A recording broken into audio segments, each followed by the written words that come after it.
Buenas tardes, ¿me escuchan? Buenas tardes, doctor. ¿Se le escucha bien? Bien, perfecto. Bueno, vamos a dar inicio a la clase de hoy, la lección 26, que se refiere a la indivisión forzosa. Bueno, eh, vamos a ese efecto a iniciar con la lectura del artículo 2100 del Código Civil, que nos señala en qué caso habrá la denominada indivisión forzosa, que no es otra cosa que un condominio. Y recordarán que habíamos dicho en la lección anterior que en los condominios, cualquiera de los condominios puede pedir en cualquier momento la división de la cosa. Bueno, en los casos de indivisión forzosa, esa situación no puede darse, ya sea por expresa voluntad de las partes o por expresa disposición de ley. Bueno, ¿quién puede leer este artículo 2100 del Código Civil? Doctor, te voy a leer. Sí, adelante. Habrá indivisión forzosa cuando el condominio sea sobre cosas afectadas como indispensables al uso común de dos o más heredades que pertenezcan a diversos propietarios. Ninguno de los condóminos podrá pedir la división sin el acuerdo unánime de los demás o mientras uno solo de ellos tenga interés en la indivisión. Los derechos que en tales casos corresponden a los condóminos no son a título de servidumbre, sino a título de condomino. Los copropietarios no pueden usar de la cosa común sino para las necesidades de las heredades, en el interés de las cuales las cosas han sido dejadas indivisas. Bueno, como podrán advertir, en este artículo 2100 del Código Civil señala que habrá indivisión forzosa cuando el condominio sea sobre cosas afectadas como indispensables para el uso de dos más heredades, que obviamente pertenecen a diferentes propietarios. Claramente, la parte final de ese primer párrafo, el artículo en cuestión señala que ningún condominio podrá pedir la división sin el acuerdo unánime de los demás. Y claramente también se establece que los derechos que en tales casos sobrevengan corresponden a los condóminos, no a título de servidumbre, sino de condominio. Bueno, eso es lo que está previsto en este artículo 2100, que nos señala los parámetros para considerar cuando un condominio se considera indiviso.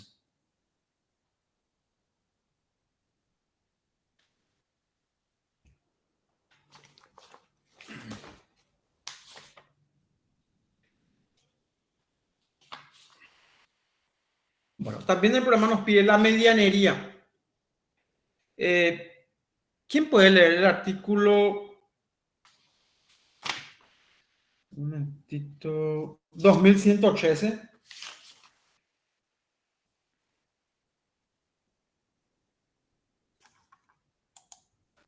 Te leo, profe. Sí, adelante.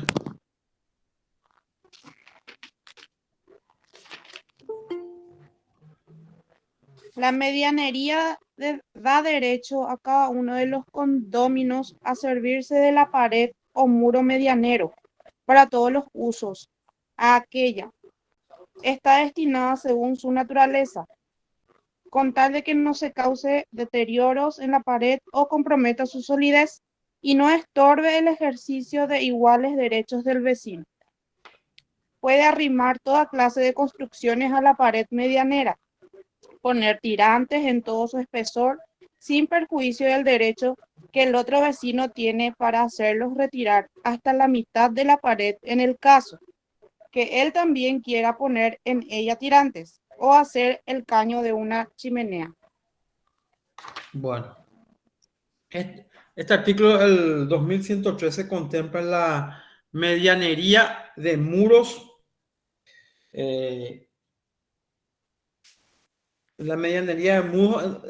perdón, donde se establece que cada condominio puede usar la pared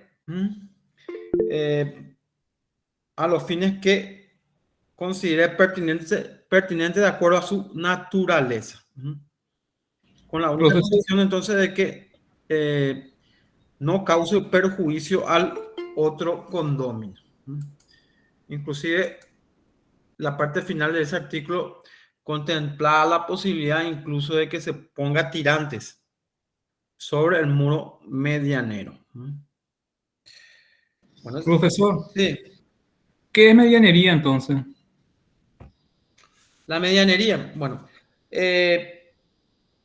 vamos a poner en este contexto, para que el muro que divide dos propiedades es el muro medianero.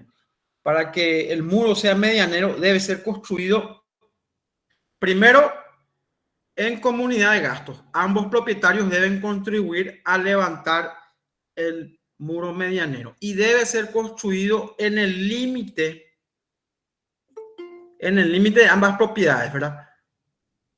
Pasando la mitad del muro del lado de un propietario y la mitad del muro del otro propietario. Eso es en esencia lo que se entiende por medianería, el muro medianero. En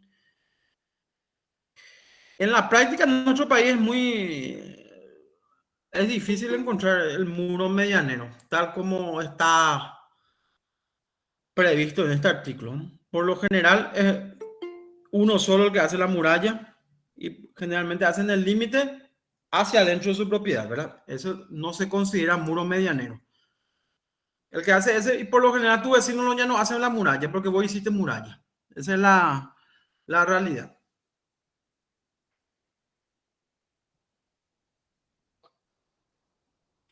Bueno, pero eso es lo que se considera muro medianero o medianería.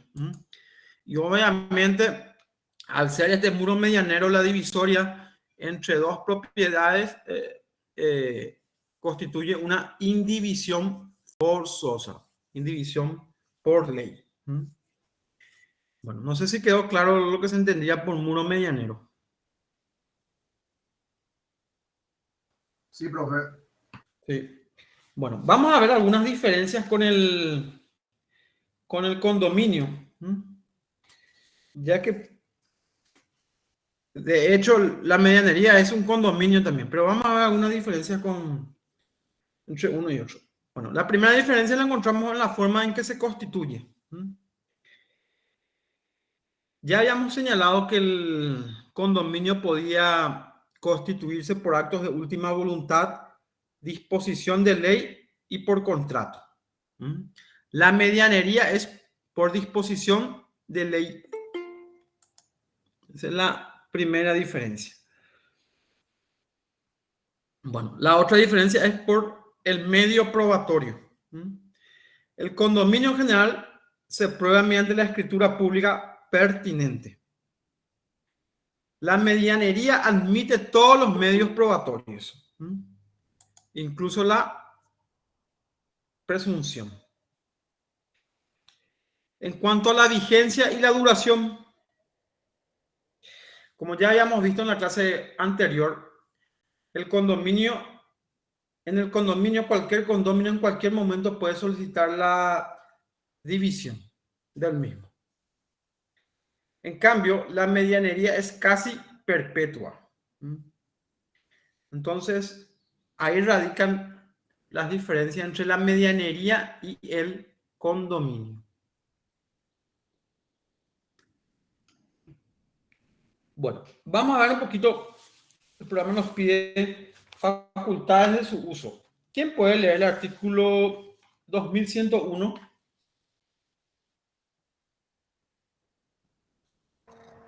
Te leo, doctor.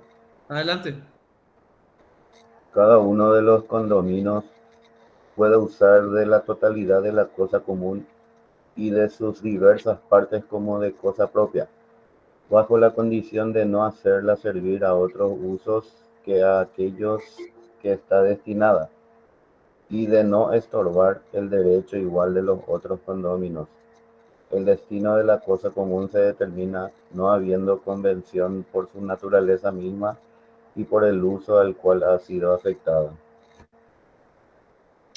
Bueno, claramente entonces este artículo 2101 permite a cualquier condomino usar la totalidad de la cosa común. Bajo la condición de que su uso esté de acuerdo a la naturaleza al cual está destinado, ¿no? Y que no estorbe los derechos del otro condominio, ¿no? Entonces, ahí en este artículo 2101 entonces está reglado la facultad de uso que tiene el condominio referente al muro medianero.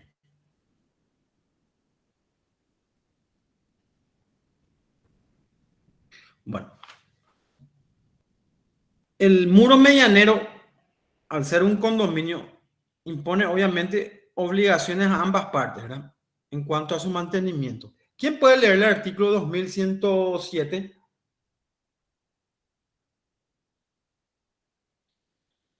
Te leo, profesor. Adelante.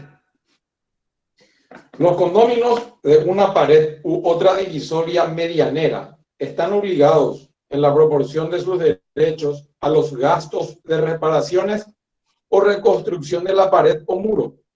Cada uno de los condóminos de una pared puede liberarse de contribuir a los gastos de conservación de la misma, renunciando a la medianía, con tal que la pared no haga parte de un edificio que le pertenece o que la reparación o construcción no haya llegado a ser necesaria por un hecho suyo. ¿Puedes leer el artículo siguiente también, continúa la idea de este artículo? ¿Cómo no, doctor? Artículo 2108. La facultad de abandonar la medianería compete a cada uno de los vecinos, aún en los lugares donde el cerramiento es forzoso, y desde que el abandono se haga, tiene el efecto de conferir al otro la propiedad exclusiva de la pared y del terreno en que se eleva. El que hubiese hecho el abandono a la medianería para liberarse de contribuir a las reparaciones o construcciones de la pared, conserva siempre el derecho de readquirirla conforme se dispone en este código. Bueno, el artículo 2107 básicamente decía que es obligación de ambos condóminos el mantenimiento y reparación del muro medianero. Y el segundo párrafo de ese artículo lo que consagraba era la facultad que tenía el condominio de hacer uso del abandono de la medianería, a los efectos de evitar entonces el costo o los gastos que implique el mantenimiento o reparación del muro. Lo que sí, el artículo siguiente, que era el 2108, aclaraba que esa facultad, primero que esa facultad comprende a cada uno de los vecinos, ¿verdad? Pero limitaba. ¿A qué nos referimos con eso? Si el muro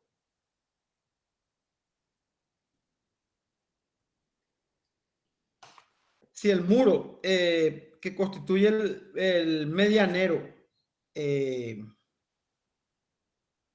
forma parte de un edificio, entonces no se puede obviamente hacer el abandono.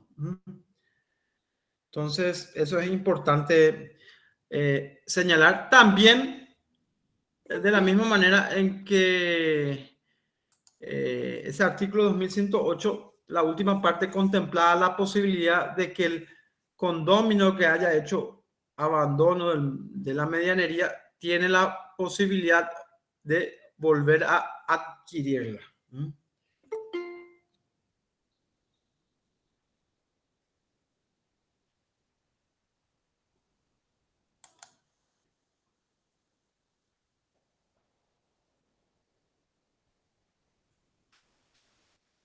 Bueno, eso en cuanto a la facultad de abandonar la medianería. Es una facultad entonces que tiene cada, cada vecino colindante del muro medianero. Bueno, en cuanto al condominio de cercas o cercos y fosos. Bueno, esta situación está prevista en el artículo 2119. ¿Quién puede leer? Haciendo la aclaración que obviamente en los casos de muro medianero estamos presumiendo que nos estamos refiriendo a áreas urbanas. Bueno, ¿quién puede leer el 2119? Te leo, doctor.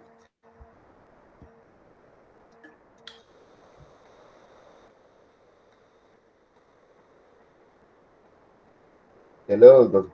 Sí, adelante, te escucho. Artículo 2119. En los predios rústicos los cerramientos medianeros deben hacerse a comunidad de gastos. Si las dos heredades se encerrasen, cuando una de las heredades está sin cerca alguna, el dueño de ella no está obligado a contribuir para las paredes, fosos y cercas divisorias. Sí. ¿Hasta ahí? ¿Puedes leer también el 2121? Sí, doctor. Los árboles existentes en cercas o zanjas medianeras se presume que son también medianeros, y cada uno de los condominios podrá exigir que sean arrancados si le causaren perjuicios, y si cayesen por algún accidente no podrán ser replantados sin consentimiento del otro vecino. Lo mismo se observará respecto de los árboles comunes por estar su tronco en el extremo de los terrenos de diversos dueños. Bueno, lo que estos artículos hacen referencia a los casos de medianería, los casos de cercas y fosas, ¿verdad? Eso es lo que se encontraba contemplado en los casos de árboles y zanjas, ¿verdad? En las zonas o áreas medianeras, ¿sí? Porque claramente ese artículo 2119 que leyó primero el compañero hace referencia a que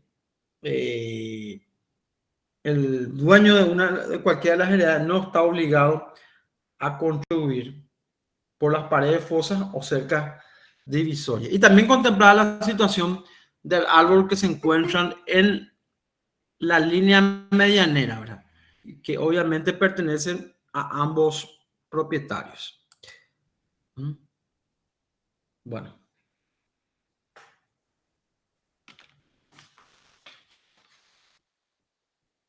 Bueno, el condominio por confusión del límite y la acción de deslinde.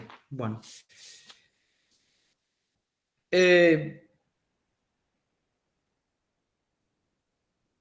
deslinde es un juicio que tiene por finalidad delimitar dos o más propiedades. Bueno, vamos a ver en qué caso se aplica. ¿Quién puede leer el artículo 2124?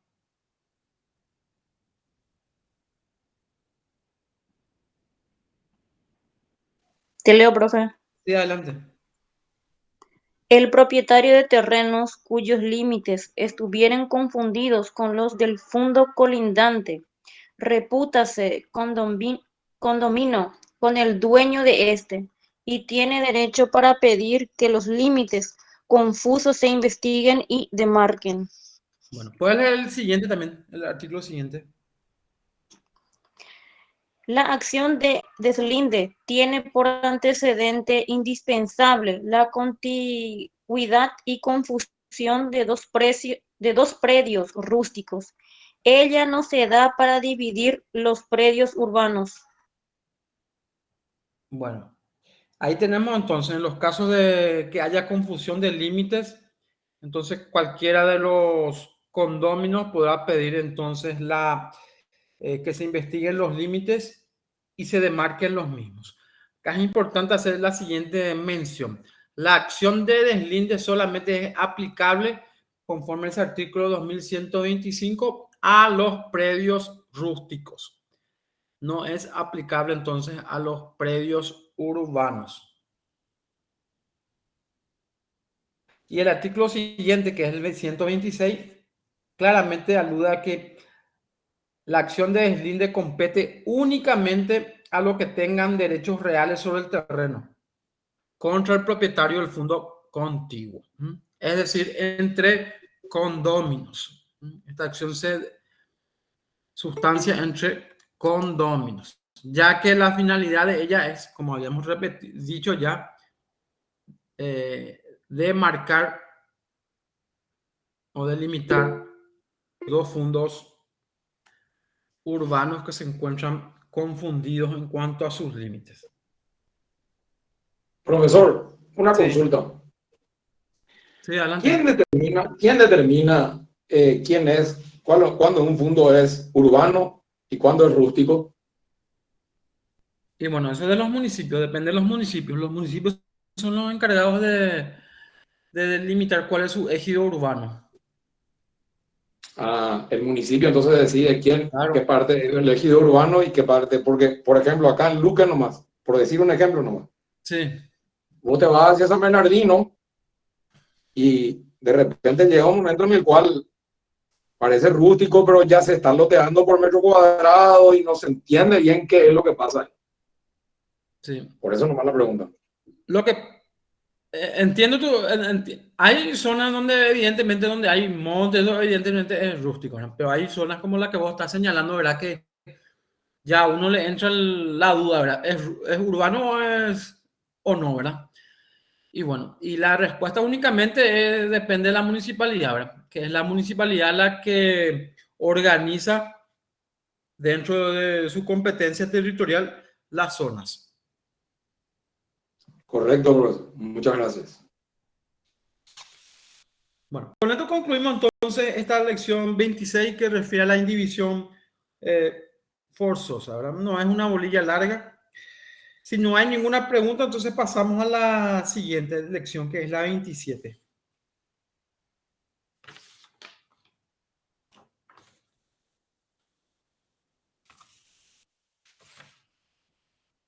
Profesor, una consulta. ¿Eso vendría a ser el amojonamiento, la mensura y el plano georreferenciado, profesor?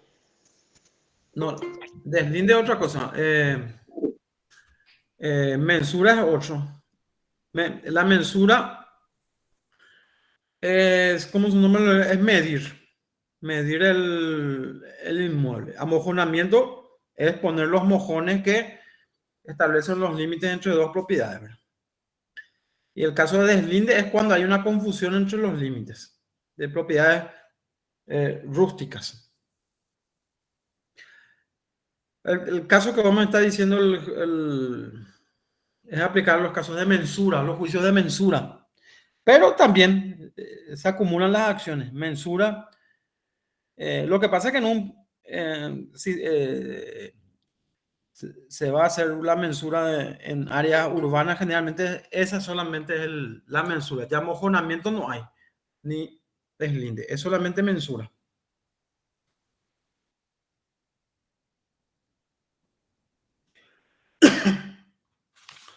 Bueno, ¿me escuchan, verdad?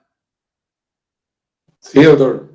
Sí, bueno, perfecto. Pasamos a la siguiente lección, a la lección 27, donde ya vamos a ver, también es una modalidad del condominio, que es la propiedad por pisos y departamentos.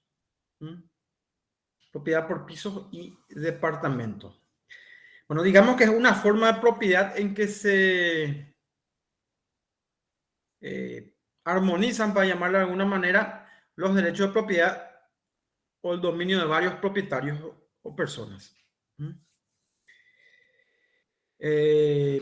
Como habíamos señalado al inicio, es una forma de condominio, reglada por disposiciones especiales. En cuanto a la finalidad de la propiedad por pisos y departamentos, el origen o la razón originaria, para llamarla de alguna manera, lo encontramos con lo encontramos en las grandes urbes, ante el problema existente en cuanto a vivienda. Ante la necesidad, entonces, de las grandes urbes de dar vivienda a los más necesitados. Entonces, ante ese déficit de vivienda, esta modalidad de la propiedad por pisos y departamentos empezó a surgir. El terreno, el inmueble en donde se levanta o eleva el edificio, forma parte de un condominio, en donde seguidamente cada departamento está individualizado con su número o cuenta corriente y cada propietario de departamento es dueño exclusivo de la área que está destinada a ese departamento y es condómino con los demás copropietarios en cuanto a aquellos espacios destinados al uso común de todos los copropietarios.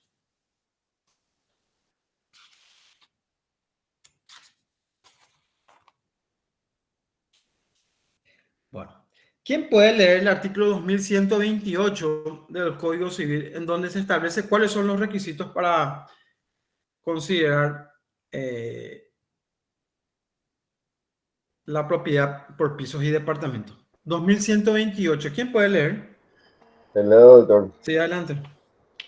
Los diversos pisos de un edificio y los departamentos en que se divide cada piso, así como los departamentos de la casa de un solo piso, cuando sean independientes y tengan salida a la vía pública directamente o por un pasaje común, podrán pertenecer a distintos propietarios, de acuerdo con las disposiciones de este código. Bueno, entonces, de acuerdo al artículo 2128, los requisitos son, primero, que sea independiente el departamento y que tenga una salida pública directa o a través de un pasaje común. Entonces, reunidos esos requisitos, entonces el departamento entonces puede pertenecer a diferentes propietarios. Bueno, el artículo siguiente, que es el 2129, señala que cada departamento será individualizado por una designación numérica inscripta en el registro de inmuebles a los efectos de su identificación. Bueno, eso es lo que dijimos al inicio, ¿verdad? Cada departamento entonces está individualizado a los efectos de su inscripción en los registros públicos y para su identificación, obviamente, ¿verdad? Bueno.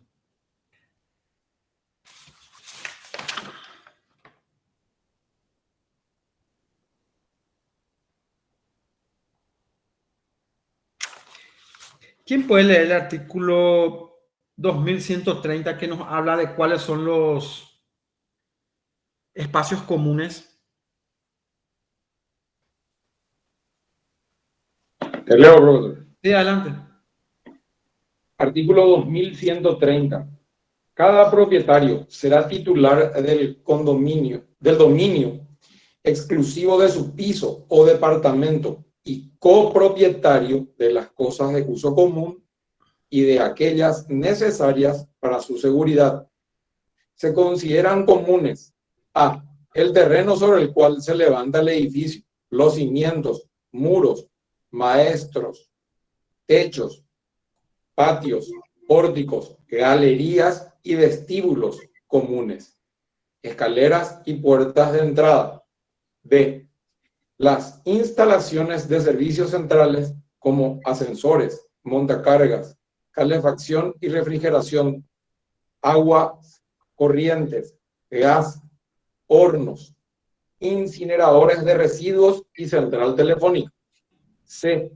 Las dependencias del portero y de la administración. Y D. Los tabiques o muros divisorios de los distintos departamentos. La presente enumeración no es limitativa, debiendo en cada caso determinarse el carácter común por convención de partes. El 2133 también puede leer. Sí, 2133. Sí. Artículo 2133.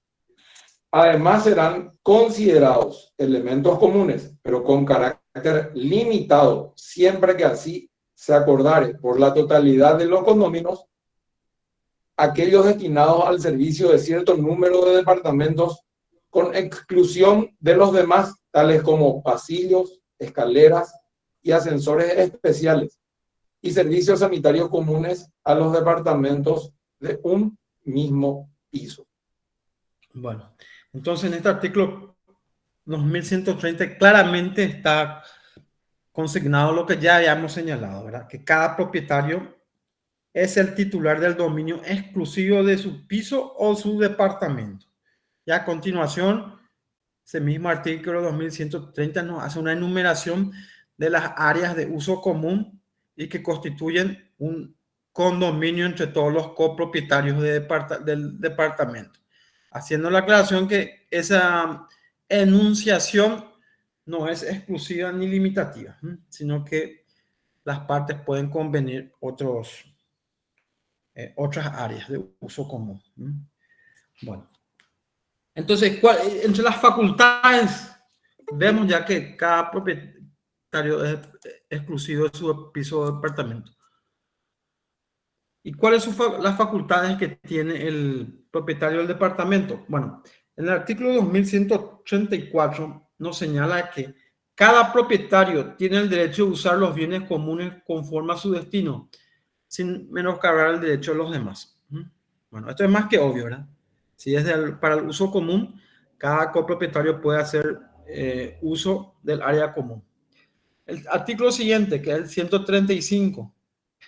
Los derechos de cada propietario en los bienes comunes son inseparables del dominio, uso y goce de su respectivo piso o departamento. Bueno, esto es más que evidente por cuanto su piso o departamento es indivisible con el área común, ya que la estructura misma forma parte del edificio. Él no puede separar su piso o su departamento del área común, ya que el edificio es uno indivisible. Bueno, el artículo siguiente, que es el 2136, nos señala que cada propietario podrá enajenar el piso o el departamento que le pertenece y constituir sobre el mismo derechos reales o personales, sin necesidad de requerir el consentimiento de los demás. Bueno, esto es una facultad exclusiva del dominio que ya vimos con anterioridad. El segundo párrafo dice lo siguiente. En la transferencia, gravamen o embargo de un piso o departamento se entenderán comprendidos los derechos al uso y goce de los bienes comunes y no podrán efectuarse estos actos separadamente del piso o departamento a que acceden. Bueno, esto por el mismo principio cual ya hicimos referencia, ¿verdad? El piso o el departamento no puede ser considerado independiente del área común, ya que ambos forman parte de una estructura única que es el edificio.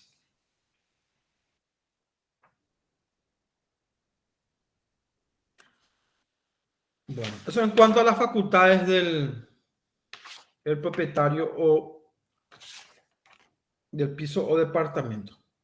Bueno, ¿y cuáles son sus obligaciones?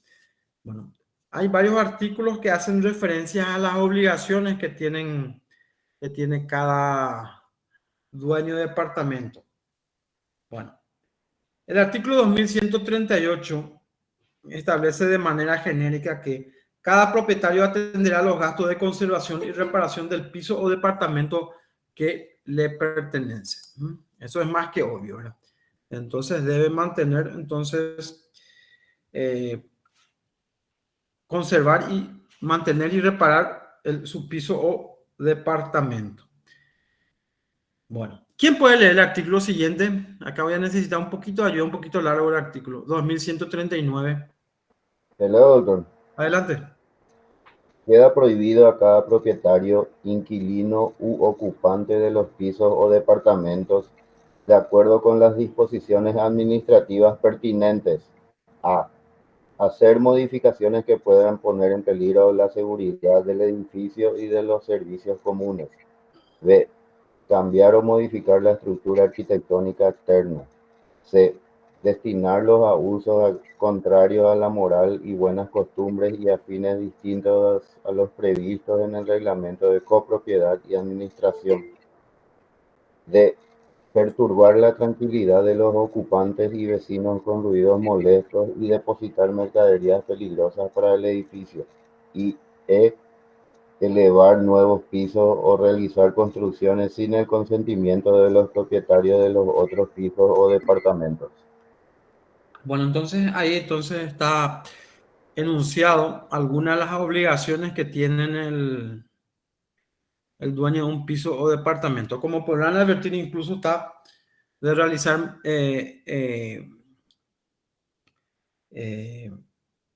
modificaciones arquitectónicas externas que cambien la estructura del edificio. Y más que obvio, una mención especial de los incisos es que básicamente lo que se debe de respetar no solo el copropietario o el propietario del departamento, también el inquilino, es el reglamento de administración del edificio, en donde básicamente ahí se pauta, los copropietarios se reúnen y marcan las pautas, la ley que va a regir en el edificio. Bueno, ¿quién puede leer el artículo siguiente, que es el 2140?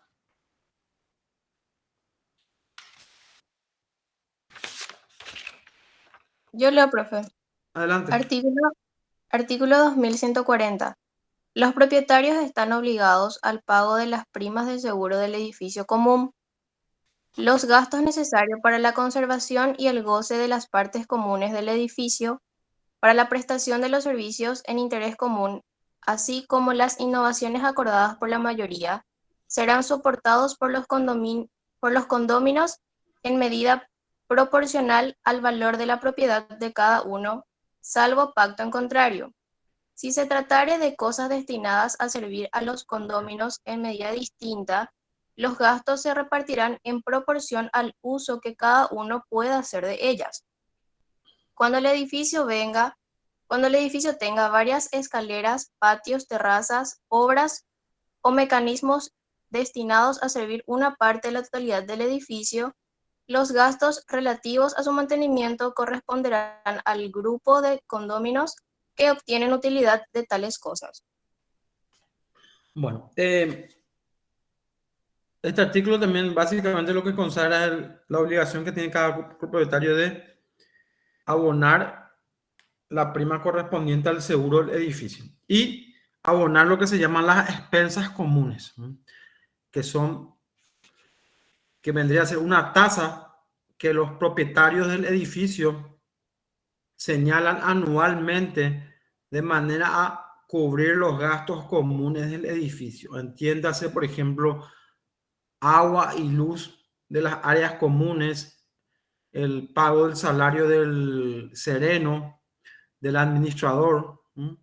Entonces, todo entra dentro de esa denominada pago de expensas comunes. Bueno, y también se suele establecer que el monto del pago de esas expensas, si es que existen departamentos de diferente superficie, entonces cada propietario va a abonar de acuerdo a la superficie de su departamento. Si son todos de la misma superficie, no hay problema. El canon de esas expensas comunes va a ser igual para todos. Bueno, también tenemos el 141, 142, 143, 44 y 45 que se refiere a las obligaciones de los propietarios de pisos o departamentos y que, bueno, les dejo a ustedes para que lean con mayor tranquilidad, ¿verdad? Los puntos importantes referentes a las obligaciones principales del propietario, ya hicimos referencia con la lectura de estos artículos. Esta lección es un poquito larga, así que vamos a leer los artículos más importantes, quedando como tarea para ustedes complementar los artículos que leímos en clase con aquellos que no pudimos leer. Bueno, si está todo claro, pasamos al capítulo que hace referencia a la administración de los edificios, al reglamento de administración. Adelante, doctor. Bueno, ¿quién puede leer el artículo 2146? Te leo. Adelante. Artículo 2146. A los efectos de la constitución de la propiedad por pisos o departamentos, toda persona o grupo de personas deberá instituir un reglamento de copropiedad y administración formalizado por escritura pública, que será inscripta en el registro de inmuebles, así como toda modificación que el mismo se hiciere. Para su reforma será necesario el voto de 2/3 de los propietarios que representan por lo menos la mitad del valor del edificio. Puedes leer el artículo siguiente, que son los puntos que necesariamente deben de estar contemplados en el reglamento de propiedad, de administración. Sí, cómo no, profesor. Artículo 2147. El reglamento deberá disponer obligatoriamente sobre los siguientes puntos. A. La forma de nombramiento de un representante de los propietarios, que podrá ser uno de ellos o un extraño y tendrá facultades de administrar los bienes de uso común y recaudar los fondos para tal fin. B. Determinación de la base para la remuneración del representante, duración de sus funciones, forma de su remoción, facultades para actuar ante organismos administrativos y judiciales y designación de sustituto. C. Proporción y bases para la contribución de los propietarios destinada al pago de los gastos comunes. D. Designación y despido del personal de servicio. E. El procedimiento de convocatoria de la asamblea de propietarios. Forma de elegir un presidente, quórum para sesionar y mayoría especial para adoptar otras resoluciones. F. Ubicación y enumeración de los pisos, de los departamentos y de las cosas comunes, así como el uso de los mismos. G. Determinación del valor que se le atribuye a cada piso o departamento, con la inclusión de sus partes accesorias. Y H. Cualesquiera otras facultades otorgadas al representante de los propietarios. Bueno, como en estos dos primeros 2146 y 2147, advertimos que el Código Civil hace mención a la obligatoriedad de que en los casos de constitución por pisos y departamentos debe necesariamente tener un reglamento de copropiedad y administración, que debe ser formalizado por escritura pública y que debe inscribirse en los registros públicos, así como cualquier modificación. Y el artículo siguiente aludía a aquellos puntos que necesaria u obligatoriamente deben sí o sí estar contenidos en ese reglamento de propiedad y administración, de copropiedad y administración. Bueno, para complementar un poco estos dos artículos al cual el compañero dio lectura, digamos que el 148 refiere que, formalizado el reglamento de copropiedad y administración, de acuerdo con lo establecido en este código, tendrá fuerza obligatoria respecto de los terceros adquirientes a cualquier título. La inscripción del reglamento podrá practicarse aun cuando no esté construido el edificio. Las mismas reglas serán aplicadas para modificar dicho reglamento ajustado a su defecto. Bueno, básicamente lo que este artículo dice, una vez inscrito, es obligatorio para los terceros también. Y que contempla la posibilidad de que aun cuando no esté construido el edificio, se pueda hacer e inscribir ese reglamento. Bueno, y el artículo 2149 refiere que es una mención especial, que en los casos de silencio y oscuridad de las disposiciones del reglamento de copropiedad, perdón, las relaciones jurídicas entre los propietarios se regirán por las normas de este código. Entonces, si alguna cuestión que se suscite entre los copropietarios no esté previsto o contemplado en el reglamento, entonces se aplica de manera supletoria a las disposiciones del Código Civil. Bueno, perfecto. No hay duda con relación a esto, ¿verdad? ¿O sí? ¿Alguna consulta?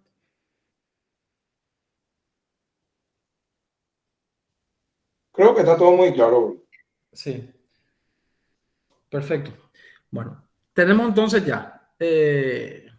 Ya vimos la constitución de los pisos de departamento, las facultades del dueño propietario del piso de departamento, cuáles son las áreas de uso común, las facultades que tiene el dueño del departamento, sus obligaciones, la obligación de establecer un reglamento, cuáles son las menciones que sí o sí debe estar en el reglamento. Bueno, y ahora vamos a ver el administrador del edificio. ¿Quién puede leer el artículo 2150 y el 51? ¿Te leo, doctor? Adelante. Artículo 2150. Si la asamblea de propietarios no proveyere al nombramiento del administrador, este será nombrado por el juez de lo civil a petición de uno o varios propietarios. El administrador judicial durará 1 año en el cargo y podrá ser removido por la asamblea de propietarios en cualquier momento por causa justificada y decisión de la mayoría. Podrá igualmente ser removido por decisión judicial en juicio breve y sumario a instancia de uno de los propietarios, por haber dejado transcurrir 1 año sin rendir cuenta de su gestión, o si existen fundadas sospechas de haber el mismo incurrido en graves irregularidades. La remoción del administrador llevará implícita la revocación de sus poderes, de la que se tomará razón en el registro público respectivo. Artículo 2151. El administrador debe ejecutar las decisiones de la asamblea de propietarios y velar por el cumplimiento del reglamento. Le corresponde cobrar las contribuciones y pagar los gastos comunes y llevar a cabo los actos de conservación de las partes comunes del edificio. Debe rendir anualmente cuenta documentada de su gestión y realizar todas las gestiones inherentes a la administración. Bueno, digamos que el administrador, la designación puede recaer en uno de los copropietarios o en un tercero. Y el artículo 2150 incluso habla de que si en la reunión o en la asamblea los propietarios no logran convenir o ponerse de acuerdo en la designación, puede hacerse por vía judicial. Bueno, básicamente la obligación del administrador es hacer cumplir las decisiones de la asamblea, velar por el mantenimiento y conservación de los espacios comunes, el pago de los servicios, el de rendir cuenta documentada de su gestión, como cualquier administrador. Básicamente, entonces, esas son las obligaciones del administrador. Bueno, ya tenemos el administrador. Bueno, ahora la pregunta es, ¿y cómo se constituye la asamblea? ¿Qué es el órgano principal del edificio? Bueno, ¿quién puede leer el artículo 2155?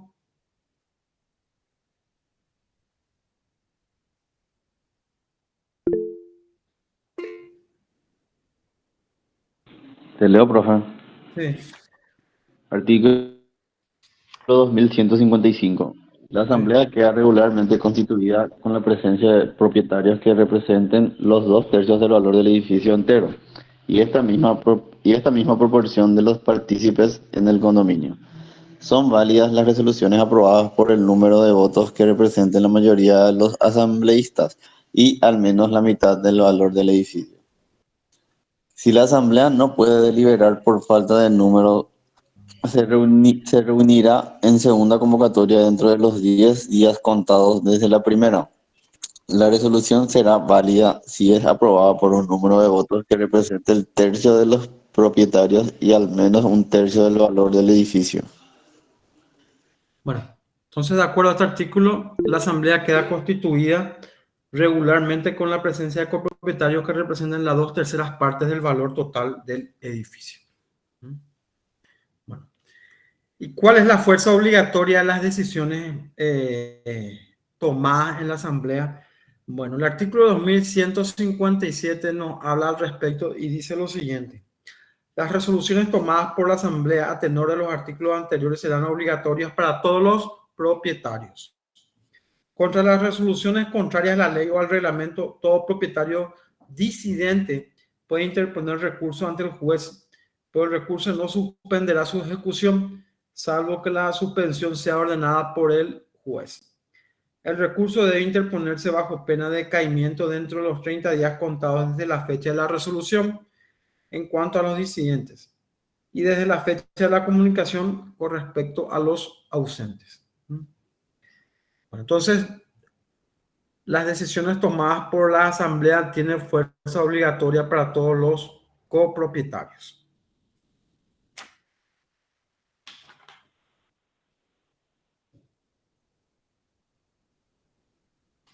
Bueno, el programa también nos pide cómputo de las mayorías requeridas para cada caso.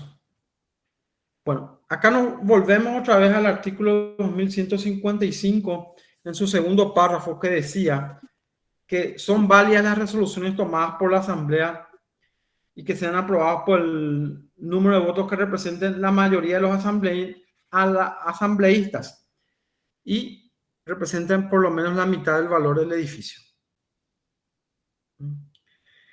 Bueno, y el artículo siguiente, que es el 2156, el primer párrafo refiere que se requiere también la mayoría de votos de los asambleístas que representen al menos la mitad del valor del edificio para las resoluciones que se refieren al otorgamiento y revocación de poderes del administrador o para estar en juicio como actor o demandado cuando excedan de sus atribuciones, asimismo como para las decisiones relativas a las reparaciones extraordinarias de notable importancia.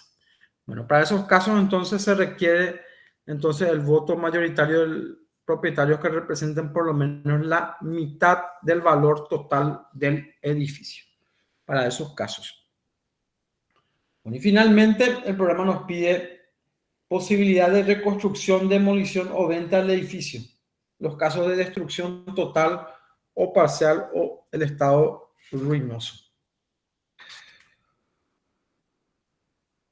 Bueno, ¿quién puede leer el artículo 2161 y 62? Que son los artículos que hacen alusión a este punto en particular. Te leo, doctor. Adelante. Artículo 2161. Si el edificio se destruyera en toda su totalidad o en parte de que represente las 2/3 partes de su valor, cada uno de los propietarios podrá pedir la venta del terreno y de los materiales, salvo que otra resolución se hubiese convenido. Bueno, vamos a hacer pausa ahí, ¿verdad? Entonces, este primer párrafo alude que si el edificio se destruyera totalmente o en parte que representen las 2/3 partes del valor del edificio, cada propietario podrá solicitar entonces, cada copropietario, perdón, podrá solicitar la venta del terreno y de los materiales. ¿Puede continuar el segundo párrafo? Sí. En caso de destrucción de una parte menor, la asamblea de propietarios resolverá por 3/4 partes del valor del edificio si ha de procederse o no a la reconstrucción, y cada uno está obligado a contribuir en proporción a sus derechos sobre aquel. Bueno, este contempla la situación de que la destrucción no alcance las 3/4 partes y la asamblea decide entonces reconstruir el edificio. Entonces, obviamente, cada copropietario está obligado a contribuir de acuerdo a su proporción. Y el último párrafo de este artículo puedes leer. Si uno o más propietarios se negare a participar en la reconstrucción, estará obligado a ceder sus derechos preferentemente a los demás propietarios o a alguno de ellos, según su evaluación judicial. Bueno, entonces si uno de los copropietarios se negara a participar en la reconstrucción, entonces está obligado en primer lugar, a ceder sus derechos preferentemente a otro copropietario. Bueno, el artículo siguiente, que es el 162. Sí, doctor. Artículo 2162. Salvo lo dispuesto por leyes especiales, en caso de estado ruinoso del edificio, admitido por la mayoría de los propietarios que represente la mitad del valor del mismo, se resolverá por la misma mayoría si debe procederse a la reconstrucción o a la demolición y venta de terreno y de los materiales. Si se resolviere la reconstrucción del edificio, la minoría de propietarios no podrá ser obligada a contribuir para el efecto, debiendo la mayoría tener preferencia para adquirir las partes de la minoría según la evaluación judicial. Bueno, claramente entonces, en los casos de estado ruinoso del edificio, entonces se podrá decidir por asamblea en donde estén copropietarios que representen la mitad del terreno, si se reconstruye o se procede a la demolición y venta del terreno y materiales. La segunda, el segundo párrafo de ese artículo alude a que si se resolvió reconstruir el edificio, la minoría de propietarios que no está de acuerdo con la reconstrucción también debe ser, no podrá ser obligado a pagar y deberá ceder con preferencia a otros copropietarios, entonces, la posibilidad de adquirir su porcentaje. Bueno, acá, sin embargo, hay una oscuridad en el artículo, ¿verdad? ¿Qué pasa si el copropietario no quiere contribuir? Expresamente está consignado en ese artículo que no está obligado a contribuir, debe ceder preferentemente a otros copropietarios para que compren su parte. ¿Y qué pasa si no quieren tampoco comprar los otros copropietarios? No hay un vacío legal ahí en cuanto a qué se aplica entonces en esos casos. ¿Cuál sería la solución para esos casos? Como podrán advertir, hay un punto negro en este artículo en cuestión, para este caso en particular. Bueno, con eso entonces damos por terminado esta lección 27, que se refiere a la propiedad por pisos y departamentos. Hacemos la mención nuevamente de que esta bolilla es bastante extensa y leímos los artículos principales que hacen referencia a los puntos que el programa nos pide, ¿verdad? Valga como tarea para ustedes leer los artículos que no pudimos dar lectura de manera a complementar un poco el conocimiento de estos capítulos que hacen referencia a la propiedad por pisos y departamentos. No sé si alguien tiene alguna consulta.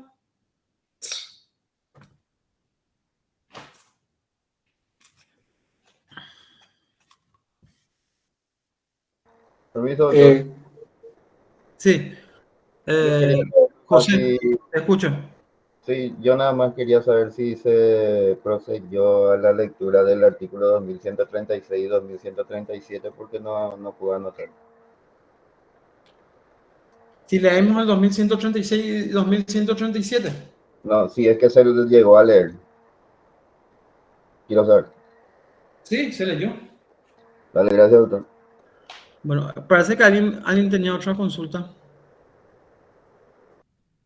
Sí, no, yo nomás, profesor, en el artículo 2162, en la laguna a la cual usted hizo alusión, quería saber cómo, ya me imagino que en algún momento habrá ocurrido eso, y quería saber si hay alguna jurisprudencia de cómo se resolvió aquello.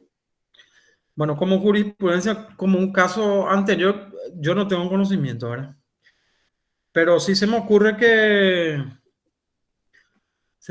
una solución, ¿verdad?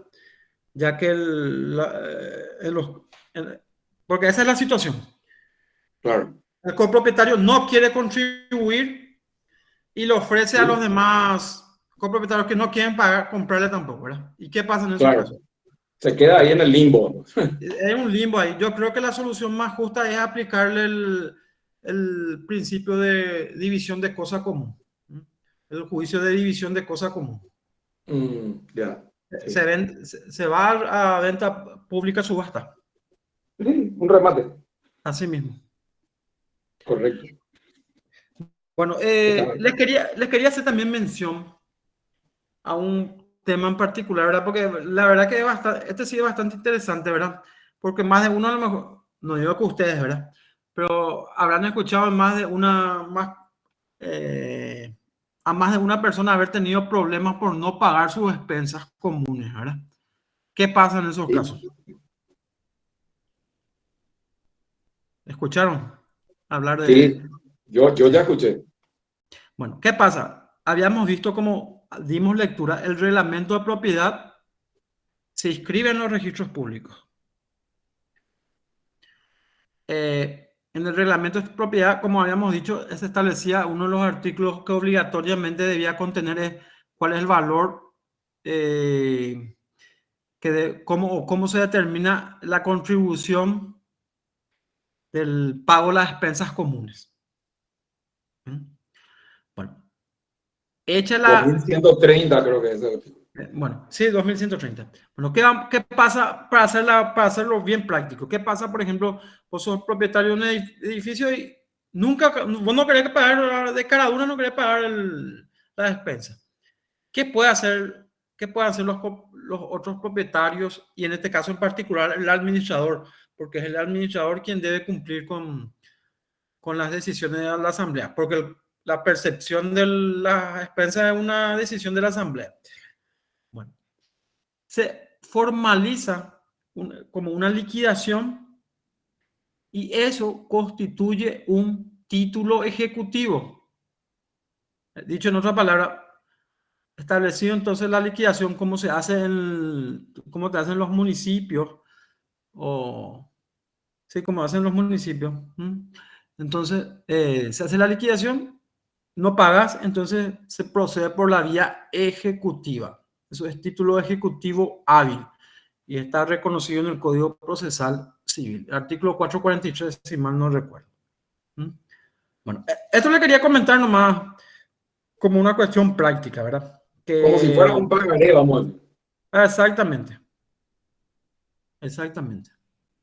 Es título ejecutivo, así que no es joda no pagar las expensas comunes, ¿eh? Hay que pagar. Inclusive no pagas y ¿qué es lo que tiene a mano el administrador para embargarte?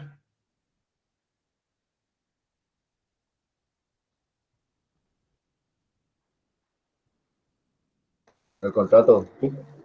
Tu departamento. El departamento. Claro. Sí. Claro. Y si no pagas, se va a venta, como cualquier proceso ejecutivo. Ñemoseta. Ñemoseta nomás te digo. Sí, así mismo, así. Bueno, Pero, Doctor, eso en el caso que uno no sea propietario, ¿verdad? ¿Cómo? Eso sería en el caso de que uno no sea propietario No, del departamento que está ocupando. No, el Si sos propietario también tiene la obligación de pagar las expensas comunes. Claro. Pero también, ya que estás haciendo mención, también cuando se alquilan los departamentos, muchos incluyen dentro de las cláusulas que el inquilino debe pagar las expensas comunes.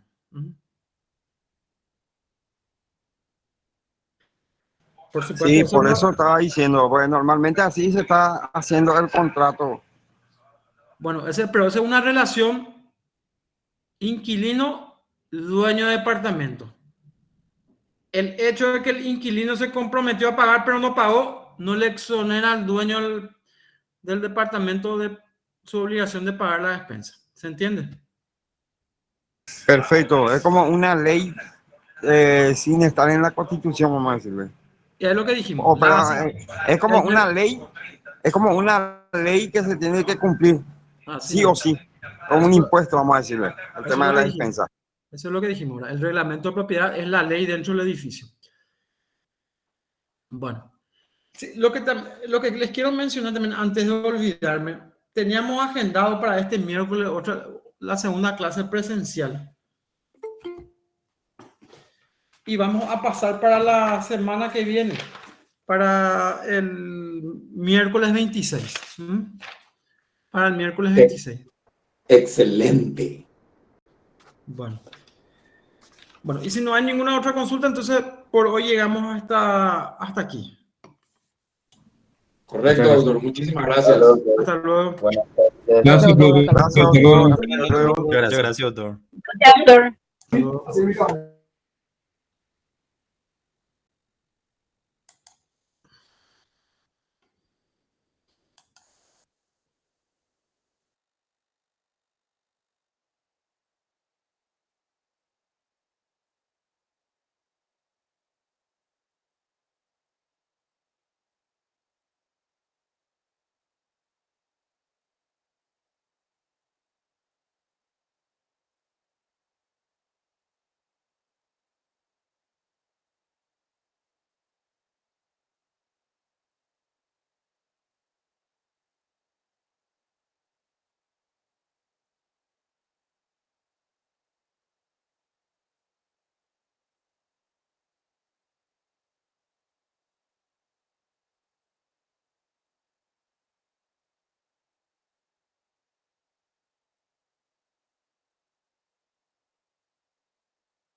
enviadas hasta